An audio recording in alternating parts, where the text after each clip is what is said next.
Hi, Avish. How are you? Hi, Sid. Good to see you again. Happy New Year to you. Happy New Year to the guests. Yes, man. Yeah. Compliments to the new year and to everyone that'll watch this recording. Yeah, Happy New Year to the And viewers as well. yes, and yeah, man. Let's get down to the cricket. That's the gist of our chat. So let me go to the share screen and just show it. And let's start off with India and Australia, the exciting part of our chat. So great to see India come back. I did have my expectations, even though you might have had your doubts. I think many people were expecting 4-0, but I had this belief in Rahane. He's got that thing about him. So, what were your thoughts? Look, Australia batting first in the first innings, posting 195. I think they really missed an opportunity there in that first innings. Whenever you obviously bat first, the key to obviously controlling the game is you get a total around 300, 350. So I think the Aussies fell way short in that first innings of 195. Yeah. But I just wanted to add something. There's a bit of concern up the order, and I think they've obviously the selectors have obviously spotted it now. Of the Joe Burns, I mean, his form coming into the series was wretched. I think he was only averaging like around 7 in first class cricket, and I was surprised that he even got a test call up. Yeah. So I mean, he's not going to be there for the third test. Definitely, He's dropped. So I think the problem with Australia has been their opening partnership. I think both teams have struggled with that opening stand. Australia, I think that was obviously a downfall in this first innings, and the form of Steve Smith, he's looking very scratchy, and you're getting a view from Shane Warne now saying that his batting technique is bad, it's flawed. I mean, I don't really take Shane Warne really seriously in terms of his views, but he's coming out and saying that his technique is flawed. And I mean, flawed technique, you got to the top of the test rankings, an average of 61. I mean, I think it's convenient for him to say that when Steve Smith is struggling. I think it's a bit of a convenient thing for him to say that really, now. I mean, you don't really get to 61 in test averaging 61 with a flawed technique. So but I think it's a bit convenient for him to say that. Yeah. But then also saying I don't really take his views seriously. No, I mean, I respect Shane Warne, but I think if we look at the pictures of today, and I'm not trying to dismiss Steve Smith's achievements, they are great. But if you look at the pictures of today, they're so flat. I mean, even with that kind of technique, I mean, you could get away. I don't know how he would have been on pitches mostly doing something for the bowlers. If his technique, he would have still been number one in the ranking. So that's something to think about for the people that'll watch this recording, because he doesn't have the best technique in the world. And I think if he plays more on these sorts of pitches that are bowler friendly, well, I mean, they're fair pitches. I wouldn't say they're bowler friendly completely, even though Australia probably made it look too bowler friendly, but one of those things, eh? Well, just to add on that, I mean, we say that he's obviously played on bowler friendly wickets, but I mean, he did a good job in the Ashes series in England, and he scored 700. Those pitches are more Australian friendly, eh? They weren't really proper English. Well, I would say the English wickets are a little bit more spicier, and I mean, he saved Australia, especially in that first test. I think he came in and he scored a monumental 100 there. But I think he scored 200 after that. He had such a superb series there, 772 runs. I think his average was around 80. But after that series, his average like around 26. So there has been a dip in form, justly so. But I mean, I think the thing with Steve Smith at the moment, it's kind of him thinking about his batting too much as opposed to just going and playing his natural game.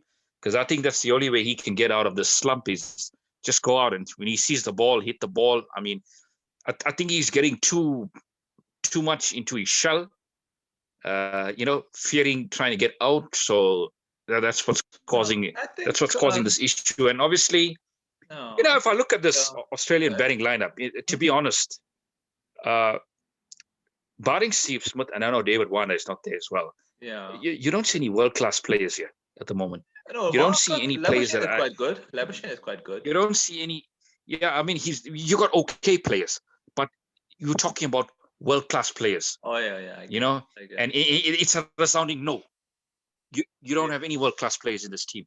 But I think his numbers. I think we got to give credit to the bowlers here. I'll tell you why. Because I think New Zealand kind of figured Steve Smith out a bit with Wagner bowling those short balls, and then Ashwin's got a plan against him. So I think they bowled very well at him. I think it's all down to good plans. We can't only be blaming. I think. Smith, Yeah. Yeah, I would say, Steve Smith, he has been in bad form even coming into this Test series, because I mean he didn't do well against New Zealand. He was a bit sketchy there, and you say he got caught up with a short ball, and the short ball plans worked. Like Wagner, for New Zealand trying to dismiss him. So short ball at him, yeah, of course. Yeah, there's a lot of short balls. So the Indian plans were well executed against him, because I mean they knew that he was the key, and you almost once you got the wicket of Steve Smith, you probably send shockwaves right through the dressing room, and that's exactly what happened.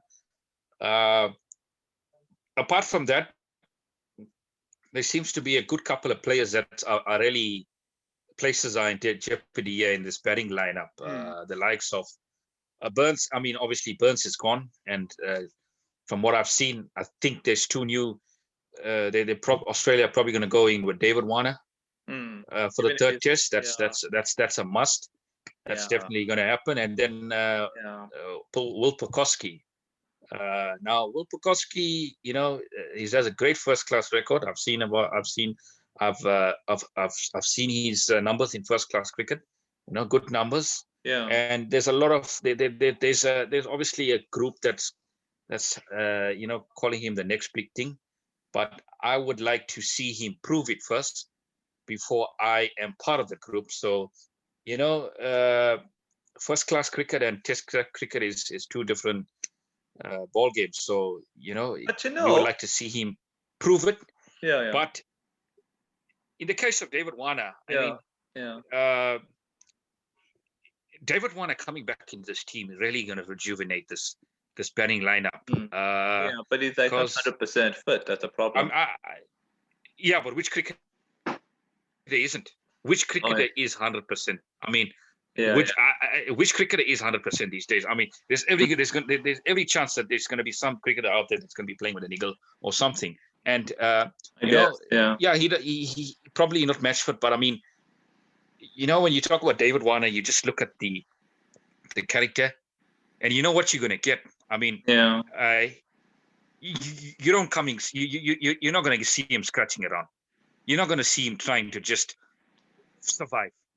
I mean, you've seen Joe Burns, you've seen the Australian openers. I mean, it's one thing being inconsistent, but it's another thing not being dangerous. And when you look at that opening pair, they haven't been dangerous as opposed to not being consistent. I mean, that's. I think Wade has tried. That's already spoken about. Yeah, I think Wade has tried. Being dangerous is something else. And of course. Of course, when you look at David Warner as a character, you know exactly what you're going to get from him. I mean, he's going to be coming out, and it's a big thing when you've got players that can dictate to the bowler, that don't let the bowlers dictate to them. Yeah. But it won't be easy. Player that's obviously going to. You need a player that's obviously going to get the game moving, because I didn't see that with Burns or Wade. The game wasn't moving. The game was just meandering. The game was just getting stuck. And it doesn't always come off with David Warner, but if it does, it's going to be special. Yeah, it will be interesting because it won't be easy for him. I'm sure the Indian bowlers would have had their plans for him. And then I think you mentioned something about first class and test. I remember, I don't know if you remember in the good old days, the Australian Sheffield was so good that you could say it was similar to the Test standard. But I guess in today's times, you could probably use that line, that Test cricket and Sheffield are two different things. Yeah, I mean, looking at the series as a whole, it's 1-1 at the moment. So Yes. it's a combination of a lot of things, and I think what it's a combination of as well, because I mean India, they were blown away in that first test. I mean 36 all out, and they had to show a lot of character coming back. Yeah. Into this second test. So I think it's you're looking at two teams that are quite evenly matched. Yes. On the pitch and on paper. I think if you're looking at both bowling attacks, to me that Australian bowling attack just stands out as probably being the best, best three-prong pace attack in the world at the moment, in terms of averages, in terms of wickets being taken. So that looks like a very well-oiled bowling attack. But I think where the edge is here, it comes to the batting. Yeah. And we've seen a lot of frailties in the batting department from Australia, especially in this series, which, in the back of your mind, you almost got a sense that it could happen. But you were thinking that maybe Steve Smith, he had a bad first test. You thought he'd probably come to the goods in the second test, because I mean this series, I mean this match went to the fourth day, but I mean if you got a 70 or 80 from Smith, that would have made a whole lot of difference to the scorecard and the target that India were obviously going to chase down in that fourth thing. I mean 70 was not going to really trouble them, even though they were flashbacks of the last test match, which was true. They were 19 for 2 chasing. Yeah, I mean 36 all out, but I mean think they were 90 for 2 chasing 70. So yeah, they would have been nervous, but I think the class of Rahane and Shubman Gill. So I think you were a bit nervous about the 5 changes, but when I looked at the changes, I thought, yeah, they were promising, they were good, and I think with Rahane as captain, he would have done a good job in controlling that team. So people are now saying he should captain. Sorry. Yeah, I mean, look, Rahane is doing a wonderful job, and I mean, he's the one batsman that showed how you should apply yourself on that wicket. I mean, his application was first class, and I think in a way he just wore the Australian bowlers down in that innings, because there was a time that they were 75 for 173, and there was a bit of an opening there with the Jadeja coming in, and then the bowlers, and I mean the Indian tail hasn't really wagged in the series, so that was a bit of concern. So I think Jadeja coming in was I think Jadeja coming in was a big plus for India, because I mean that partnership with I think that probably was a turning point in the game. The partnership with Jadeja and Rahane. So that obviously gave them a lead, and then from then on, it was downhill for Australia. But I just want to go back, and in years gone by, when you look at Australian cricket, and Australia always had this hallmark of playing hard cricket, and fighting till the end, and of course, and blowing India out for 36 all out in that first innings, and have a look at an Australian side with Ponting, Hayden, Wan. Those were the glory. They would not. Yeah, I mean, they would not have given this Indian side an inch back into the series, let alone the test match. They would not have given this Indian side an inch. And even under the captaincy of Clark as well, I think they had a pretty good side. When Clark was captain of Australia, and he did very well against India as well. But I don't especially know at home. But I think in the past, I would say in the past 3 to 4 years, it seems like the tide has been turning, and it also seems like both teams are actually getting much closer in terms of performance-wise. I mean, I know the last series, Australia were missing some big players, some key players, and I mean, Steve Smith at the time that he was obviously,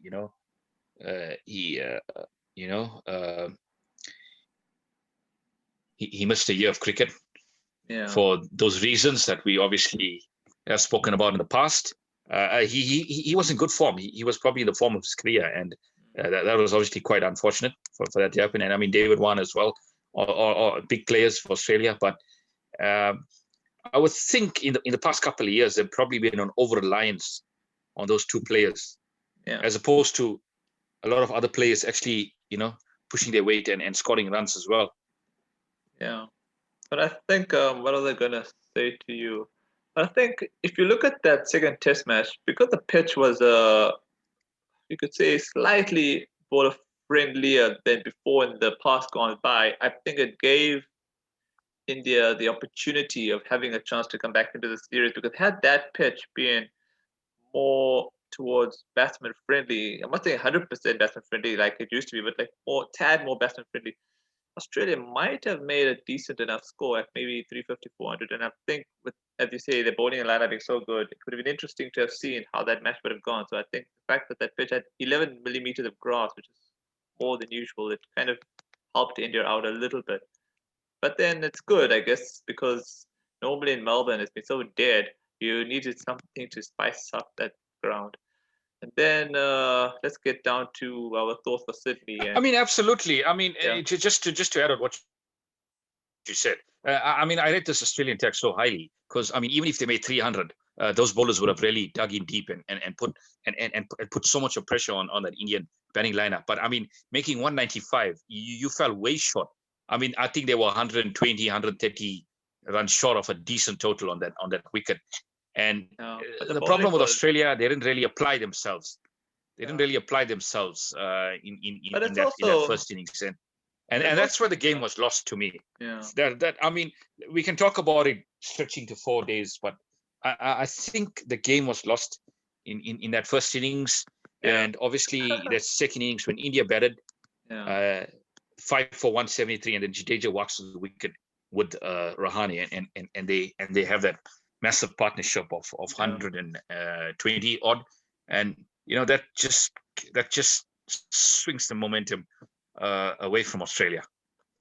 Yeah, and I think this gives India even a better chance of going 2-1 up, because the next match is at Sydney, which is kind of similar to Indian conditions, unless they put grass on this pitch as well, and then it'll be a nice, interesting test match again, like how it was in Melbourne. But they may as well probably put grass on this pitch again, because I don't see Australia winning this match in Sydney unless it's really a proper Australian pitch, bouncy and flat and bouncy. It doesn't need a lot of grass like Melbourne. It just needs to be a flat and bouncy. Australians are good in flat and bouncy pitches. So if Sydney has that, which I highly doubt, I think this should be India's to take. Or even if India draw it, which I think might suit Australia more because it's in Brisbane, the last match. And then that'll give Australia a chance to win 2-1. What do you think about that theory? Yeah, look, I think there's one factor we can't write off here is the Warner factor. And he's going to play a huge role in this test match. So I think if Warner scores runs at the top of the order, that just sends such a confidence, shift to the rest of the order. And who knows, even Steve Smith might just get in the runs. Warner might just, Yeah. But I think Warner's burst to the top might just even spur Steve Smith has got some runs. So let's see how it goes. But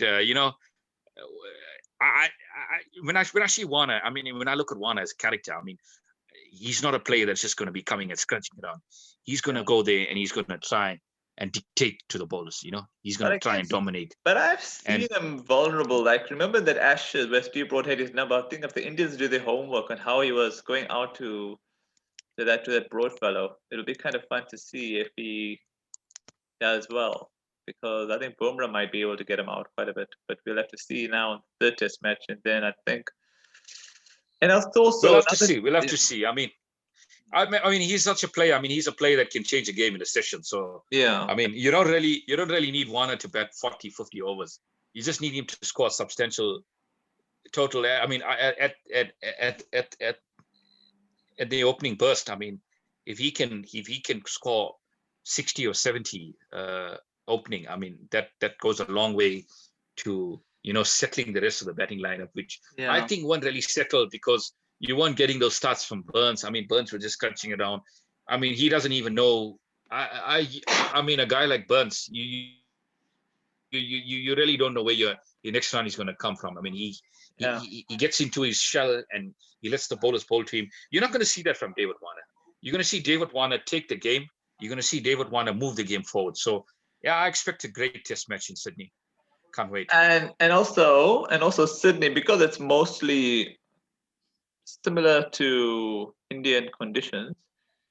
I think the batsmen can't make excuses not to make runs. I mean, if you look at the pitches so far, Sydney will probably be the best pitch compared to the previous ones to bat on. So if the Australian batsmen cannot make runs at Sydney, then I do worry about them, because if India bat first, hopefully, and they make about 400 runs plus, and they have good spinners there, I think India will hopefully retain the series minimum, be 2-1, and then Australia will probably win Brisbane, and then that's a 2-all. I think that would be a good result for India either way. I know I'm counting my chickens, but it is what it is. Yeah, I mean, it's too early. I mean, it's. I think it's a bit too premature to make predictions at the moment.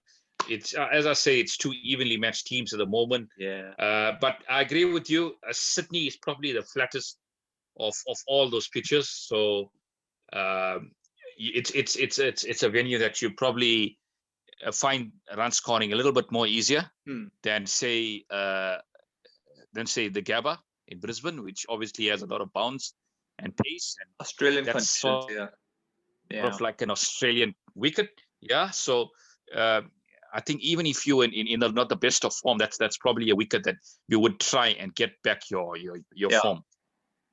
100%. I think this is India's best chance of retaining the series, because not to write India's chance, not to dismiss India, but I think that's why I say if Australia draw this match in Sydney, it won't actually hurt Australia. It'll actually benefit them, because, as you said, Brisbane is suitable to Australian conditions. So it means that India will have a lot of work to do going into Brisbane if the result is 1-0. I don't know if you concur with my... Just to add on what you said, looking at those venues, I think Brisbane is the one that Australia has obviously made it their fortress, and I think they haven't lost a test match. They've been unbeaten at Brisbane since I think 1988. They haven't lost a test match at Brisbane, so that is a venue that they really stamp their authority in, and it would be interesting if there were pitches if one of those test matches were at Perth, at the old Wacker Stadium, because I think that's why they didn't add Perth to this list. It was very weird. I mean, that's a very spicy wicket, and it would be nice to see how batsmen actually go out on that wicket. So it was a bit surprising, but I mean, Brisbane is obviously a fortress for Australia. Yeah, so I mean, they could have, India. Yeah, I guess they could have skipped Sydney and put it in Perth, and that would have settled Australia's chances of winning the series easily. Absolutely. So I think Sydney probably it's a 50-50 call here for me at the moment in terms of results. As you say, it's the best batting wicket of all the venues, and also it's India's best chance of retaining the series. I don't see India trying to draw two matches. It will happen probably in this match, but it won't benefit India. I think they've got to win this match. Let's not, BS about it. This is India's best chance of winning this. I mean, of winning and retaining the series. They've got to win this match, no doubt. Yeah, I mean, we've seen a lot of draws in Sydney in the past as well. That's a problem. I wouldn't rule off a draw, but I know. I think I wouldn't rule out a draw as well, because it's a pitch that obviously gets flattens out. Say day 3, day 4. It's always good for batting. So, I mean, this is a results game. So you want a result, and I know you can't get a result at Brisbane. You're definitely not going to be messing around there in Brisbane. So you're bound to get a result there. I would think if you play the Wacker, you probably get a result there as well, because that's a result wicket. I don't think many teams actually survive at the Wacker and play out for a draw. So Sydney is going to be very interesting. Yeah, I think we could go on about Australia and India, because that's the main exciting one. But let's give a chance to this match here, which was pretty interesting. I thought this was a done deal for New Zealand, but then when when I read about it, I realized this was going very close to a draw, and I was kind of sad when the last wicket fell. I think this batsman here, what was his name? Oh yeah, forward Alam. He did very well in the second innings. Yeah, geez, man. I mean, watching this game towards the end of was it day 5? I think Pakistan in a way would be kicking themselves for not saving this test match, because at one stage you looked at the Kiwi bowlers and they were really frustrated. They weren't sure when the next breakthrough was going to come from, and then they got the wicket of Rizwan, the captain, and I thought that was a crucial wicket. But I think the way the rest of the batting order just capitulated towards the end there was a bit disappointing to see, because I mean, forward Alam, I mean, coming into the test fold after 10 years and scoring a really courageous 102 against a very good pace attack in their home conditions, which I think was a really gutsy effort. And it was disappointing that the rest of the batting order just couldn't hold themselves together and get Pakistan to safety in this. I mean, there was no chance of them obviously of really going and winning this game. That would have been difficult. I think the first target would have been safety. And New Zealand again, yet again, they just found a way to win in a difficult situation. So you got to give them credit. You got to give them credit. I mean, winning this test match, I mean, going to the top of the test rankings. But I just want to say something. New Zealand have been so dominant at home, especially in home conditions. They're obviously very familiar with home conditions, but I would like to see how they tour. That would obviously give me a totally, that would give me a much better idea as to the strength of the side. Because I think if you really want to be considered as a quality test team, especially in these times, the way you tour is also very crucial. Because I mean, we spoke about the top, the great touring sides of the last decade, the likes of South Africa, the likes of India, the likes of Australia, that have done well away from home as well. I think South Africa probably stands out just by by virtue of done well also touring, especially against us. Yeah, I think England have probably done well against South Africa. And Sri Lanka I think whenever they played South Africa have already been in a bit of a crisis. And true. Yeah, but their record in Australia hasn't been that good. The record in India has been that good. So I think they did well against Sri Lanka the one time. Pakistan. Yeah, I know Sri Lanka. They did beat Sri Lanka as well, but I mean that was probably a depleted team that they played as well. A lot of inexperience on that side as well. So you really couldn't count much on those grounds. So as I'm saying, to be really considered a good test team, you've got to do it home and away.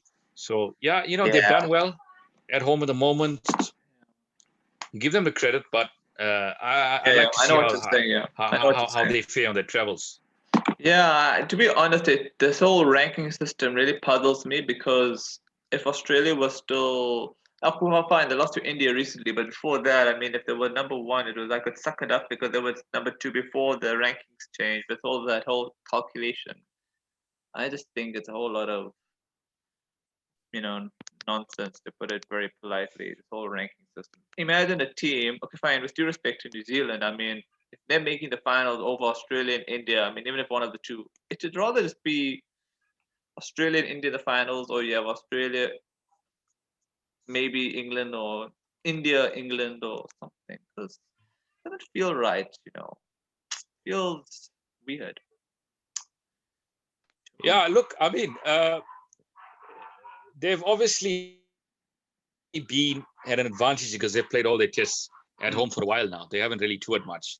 I think their last tour was in Australia, and they were obviously found out by Stark, Cummins, and Hazelwood. So they didn't really perform well with the bat there. So they've obviously got their struggles. they've obviously got their struggles away from home, but New Zealand generally they've always been difficult to beat at home. But They've always been difficult to beat at home. But I have a theory for you, right? If New Zealand play India in the finals of Lords, I don't think they would mind that matchup because they seem to do well against India and New Zealand, and especially on the Lords kind of pitch that is kind of towards the bowlers. I don't think New Zealand would mind that kind of matchup. Should those two teams make the finals? If that makes sense to you. Otherwise, if New Zealand play either England or Australia, I think it's a done deal. I wouldn't even want to waste my time watching such a final because I think it's just ridiculous. Because I mean, to be honest with you, I mean, Sid, this Test championship, in a way, it really doesn't make any sense to me at all. Because for one, it doesn't have any structure, and simply because there's more teams that are playing more Test matches than others. Because if I look at a team like the West Indies, they haven't really played much Test cricket, and they are obviously under a disadvantage because they haven't really played much home Test series. They've already been playing away from home, so they are at a disadvantage. So I don't think that's a fair competition in a way, and also the likes of Pakistan. Pakistan haven't played much at home as well. I think they are going to play a series next month against. Sorry, it's starting at the end of this one against SA. But I mean that they haven't seen much Test cricket at home, and same can be said for Sri Lanka, South Africa. I mean, there hasn't been enough Test cricket this year, and to have a format like this and to have a Test championship, especially in a year where there's been disruptions in terms of Test cricket, just doesn't. It just puzzles me. Just doesn't make sense at all. I just think personally, the ICC just scrap this Test championship because it's just a load of nonsense. It doesn't make any sense to me at all. But then, if we have I think it would work. I think it would work. I think it would work if the playing fields were level. But at the moment, it doesn't seem like this because it seems like the elite sides are playing more Test cricket than the others. So, which is really unfair at the moment because you've got some good Test teams there as well. I mean, the likes of SA, the likes of Pakistan, in home conditions. So you really can't rule them out.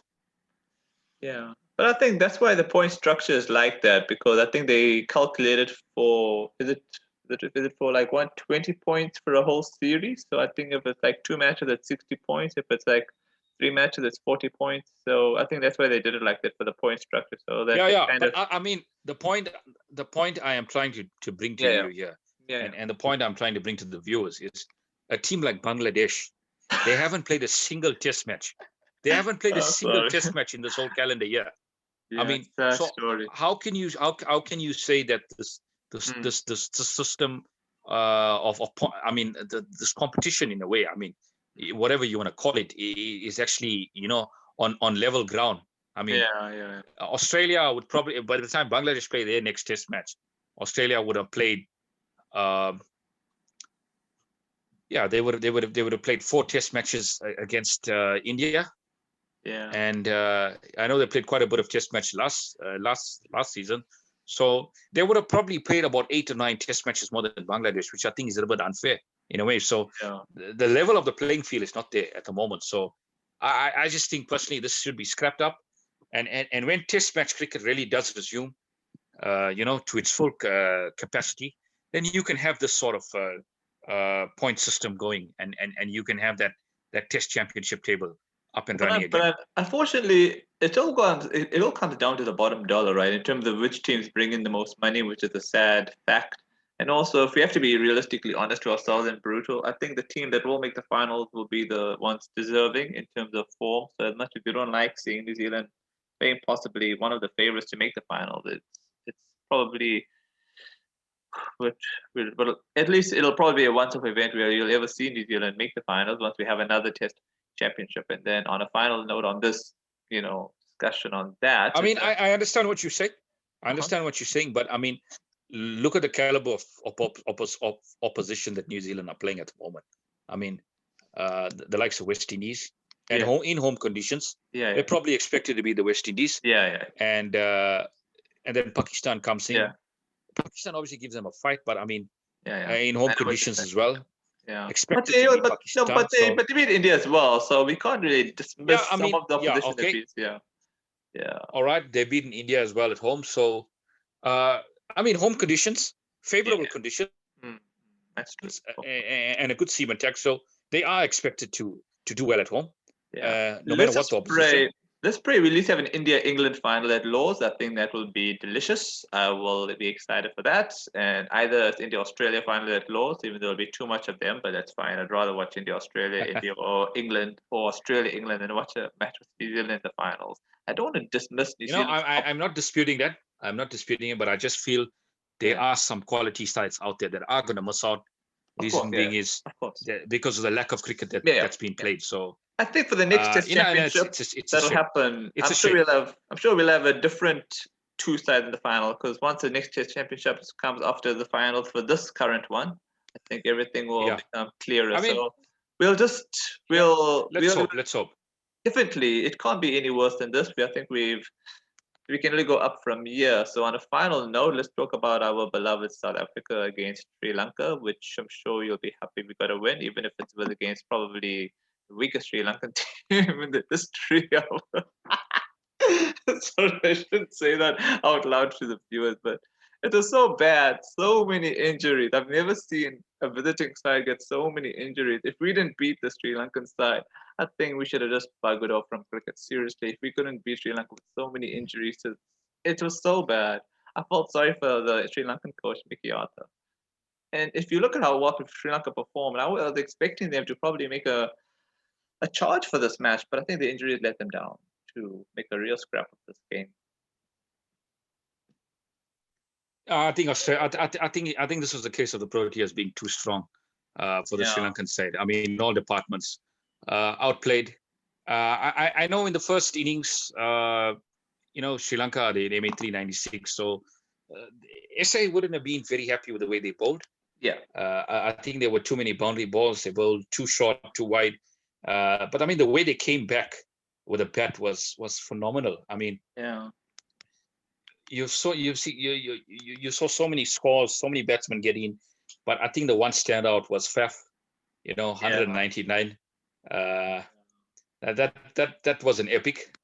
I haven't seen Faf play that fluently in all his innings in Test matches. I think that was probably his best in terms of his fluency, in terms of putting the bad ball away. And I know he was given a lot of bad balls, but you can only you can only face what you're up against. So I think full credit to him for the innings that he played and putting those bad balls away with good discuss. And it was ruthless. It was a ruthless performance in the end.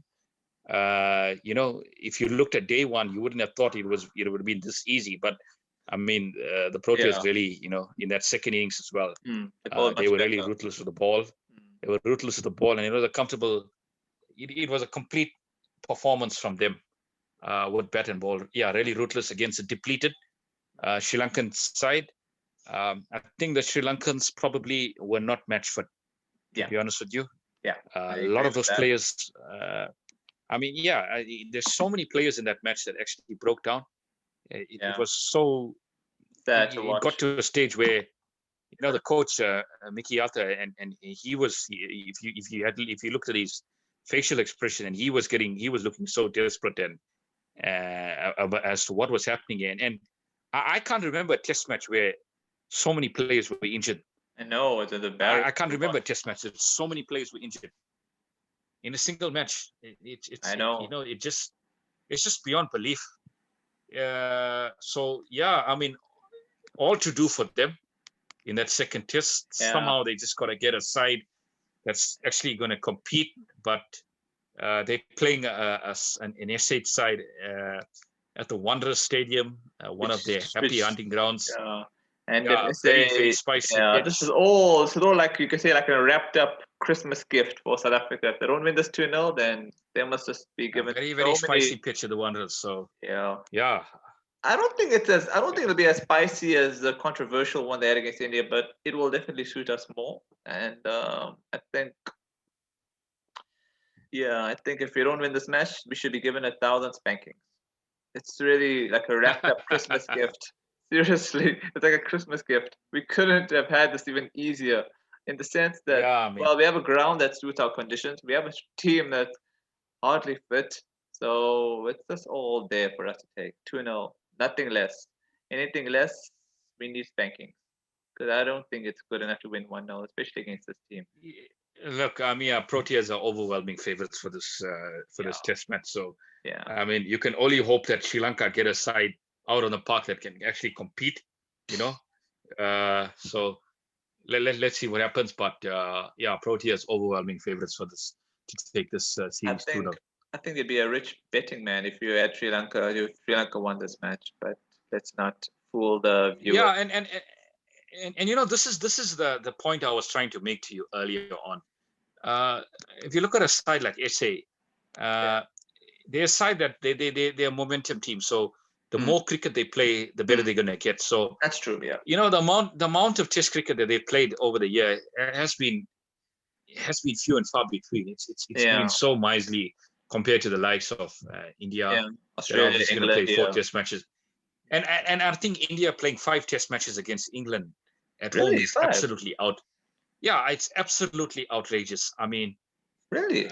I mean, we can talk about the rivalry and so forth, but to me, that's just way too many.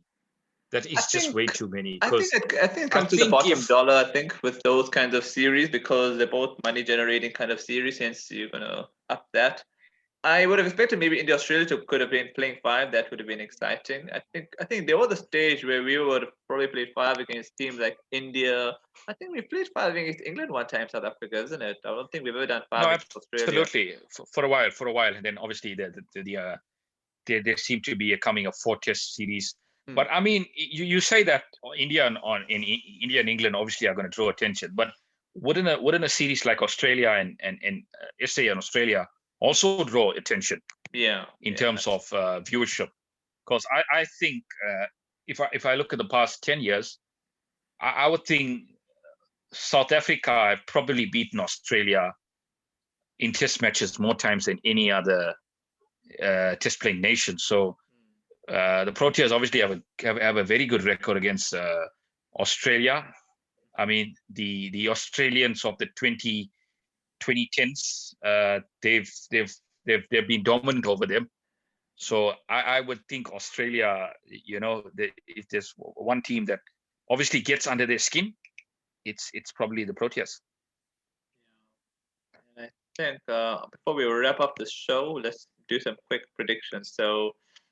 Okay, I think for the third Test match, I don't think you made any prediction for Australia and India. I think you were on the fence in that one. I think for me, my prediction is India or draw.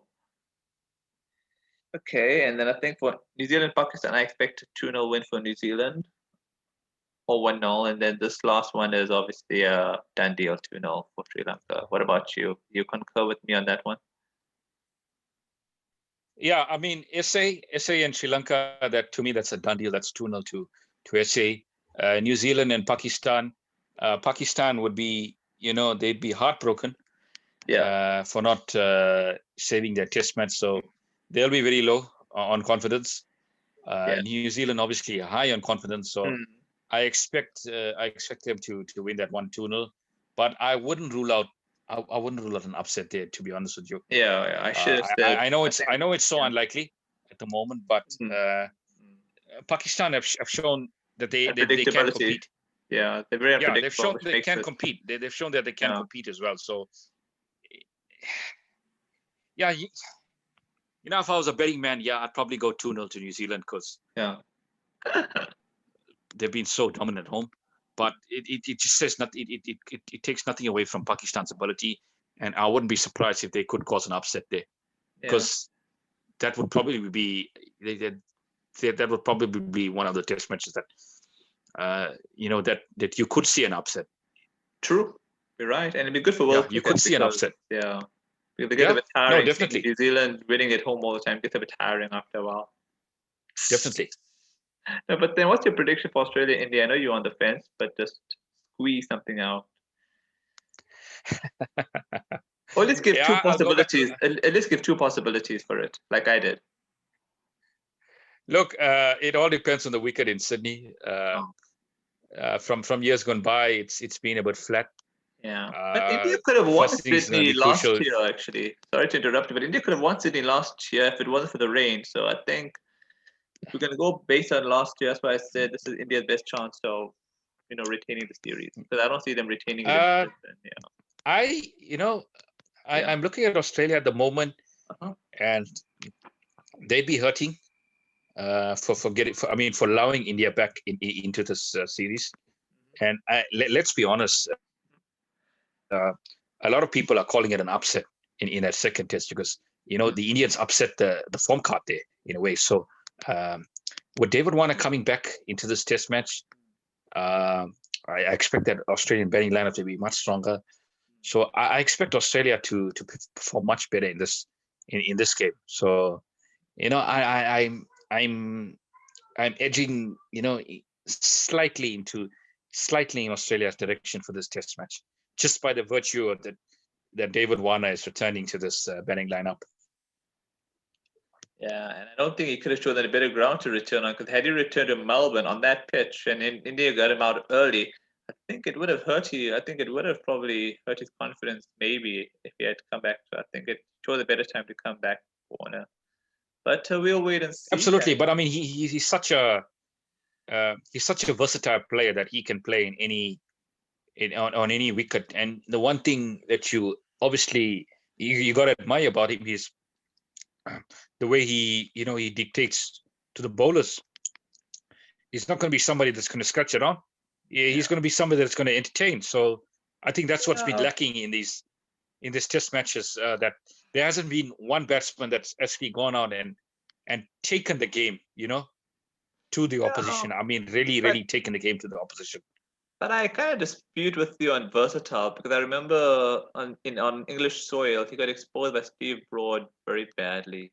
And I don't think the pitches there at England back then, and for that last Ashes, were that really English friendly. So I think for him to be exposed like that by Stuart Broad, I think would make India have to do their homework a lot against him. So it'll be kind of fun. When I talk about versatile, I mean like formats.